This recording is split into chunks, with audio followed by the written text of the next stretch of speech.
Hey guys, Brandon here with Exotic Cars 19 in the BRZ once again. As the title suggests, I am making this video second to the video I made last time. Last video was just a kind of 2-year update with the BRZ, kind of telling you guys what I think about it thus far with nearly 9,000 miles on it.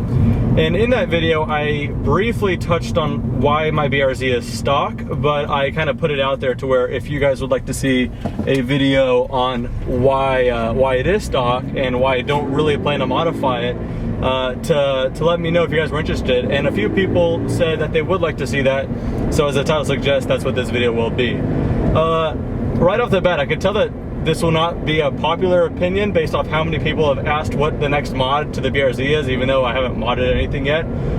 So obviously the FRS, BRZ, GT86, they're very mod friendly cars. People love to customize it, and that's great. So just a disclaimer, this is not a why you should not modify your car or why you should not modify your BRZ. This is simply why I personally, in my situation, if you will, am not going to modify my BRZ. So with that said, we'll just get right into it. First reason is, well, the most obvious, and that is it costs money.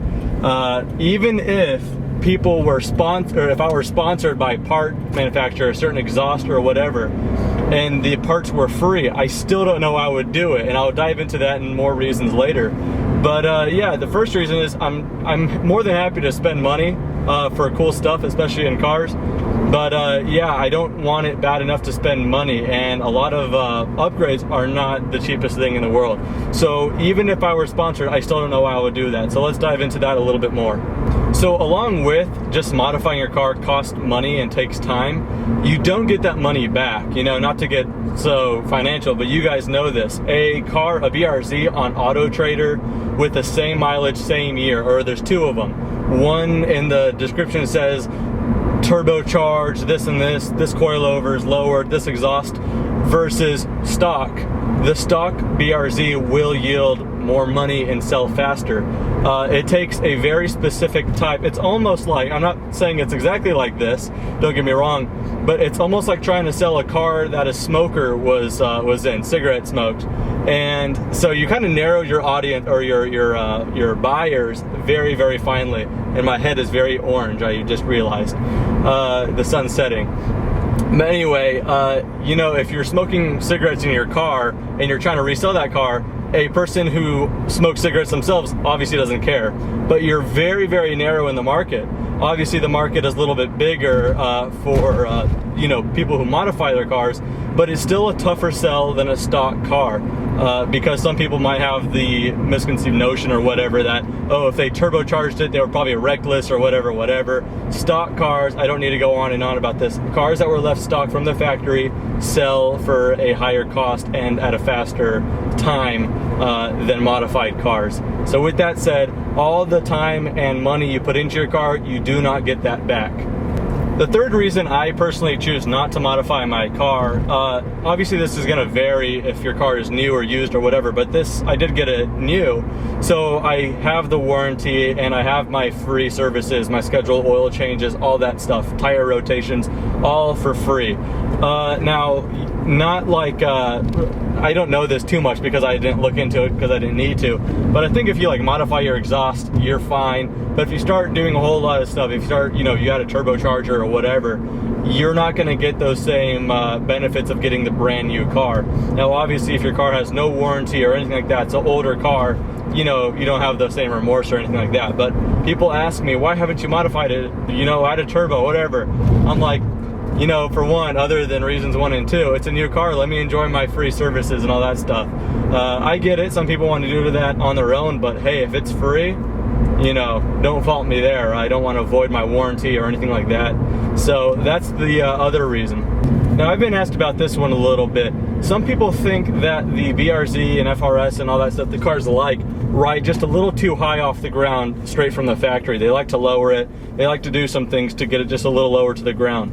I never thought that the BRZ looked too high, especially not this one with the STI Aeropack splitter on the front. But the problem is, I said this in many videos before, I think that the ride height of this car is perfect from the factory for my use, and that is daily driving. I can barely get out of my driveway. It is a very steep driveway, so to the BRZ's credit, my driveway's pretty steep at one specific point. But yeah, if my car were a quarter of an inch lower, I would scrape just on the front, not like a total bottom out. It would just kind of kiss the splitter every single time I want to leave my house. In fact, it already does if I go straight. I have to take it at an angle. And like I said in the beginning of this video, this is just for my specific case. I think my ride height is perfect for the roads I drive around, daily driving, all that stuff, speed bumps all the time. But I will say I have a friend of mine who has a modified FRS that I plan to make some more videos with. I don't know if you guys saw, about a year ago I had it in a video, and I'm finally gonna meet up with him again. But anyway, I think his car looks great, very, very low, but I could not drive that car the way I drive this. I have to daily drive this, sometimes for work or just pulling out of my driveway, like I said. So in my personal case, I cannot lower this thing anymore. And the final reason, and one of the more simple reasons why my BRZ is stock and will remain stock for the length of my ownership, is because I simply enjoy it the way it is, and I don't think it needs anything more. Sure, there are power upgrades you could do, there are tire upgrades you could do, there's exhaust, but I don't think my BRZ is anything it isn't, and I'm not going to spend money and time trying to make it what it isn't. The BRZ is not a fast car, it's not a great sounding car. Not that it sounds bad, it's just not an overwhelmingly loud car or, you know, anything like that. You're not going to turn heads by the sound. So yeah, you might think, why would you get a car that is slow and, you know, not, you know, sounding great or whatever? And it's just because it's just incredibly enjoyable in a way that fast cars that I've driven might be lacking. And like I said in the video before, you might think that going from a properly fast car like the C7 Corvette that I spent a lot of time in the last couple of days for a video that I'll talk about at the end of this one, I spent a lot of time in that car, and I still jump into this and I still love it. The steering just feels so direct, and it's just heavy enough. The shifters look great. I mean, everything about this car is so enjoyable. Just the fact that you could downshift, rev match, and then I'm at third here and I floor it. You slowly gain speed, but you know, you're not speeding too fast. Like I said in the last video, you don't have to be in Mexico to have fun. And that's something that's so hard to explain here. So with that said, you only hear negative things about the BRZ and FRS from people who haven't really driven it or have owned one for the wrong reason. Because from what I'm seeing, people that own properly fast cars make fun of this car because it's, you know, not powerful at all. But I think that their cars are a little bit more numb than this one in the corners. Not to drone on and on about this, I feel like you guys already get the point. But yeah, that I just feel like something about being able to put the throttle down more often has a different kind of enjoyment about it. So that's kind of my take.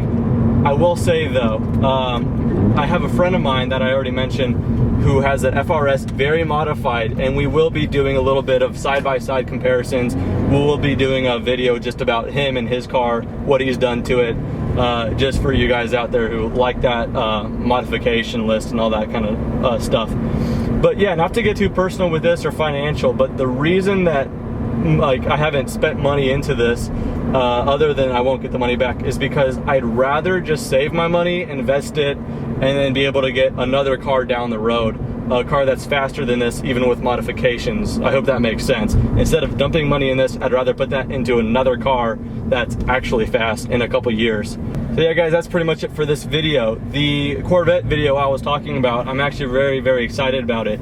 This Wednesday, so today's Monday, I'm filming this, hopefully I'll upload this by Monday as well. But on Wednesday, I'll be uploading a video, the first of a certain series I'm doing called Driven. So I hope you guys will enjoy that. But yeah, the first episode will be of the Corvette. So I'm not gonna say too much, but this Wednesday I'll be uploading the first episode of Driven. And I guess that's all I'll say about that. But anyway, that's it for this video. I hope you guys enjoyed, and I'll be doing many more uploads with the BRZ as requested. So thank you guys for watching. Have a great day.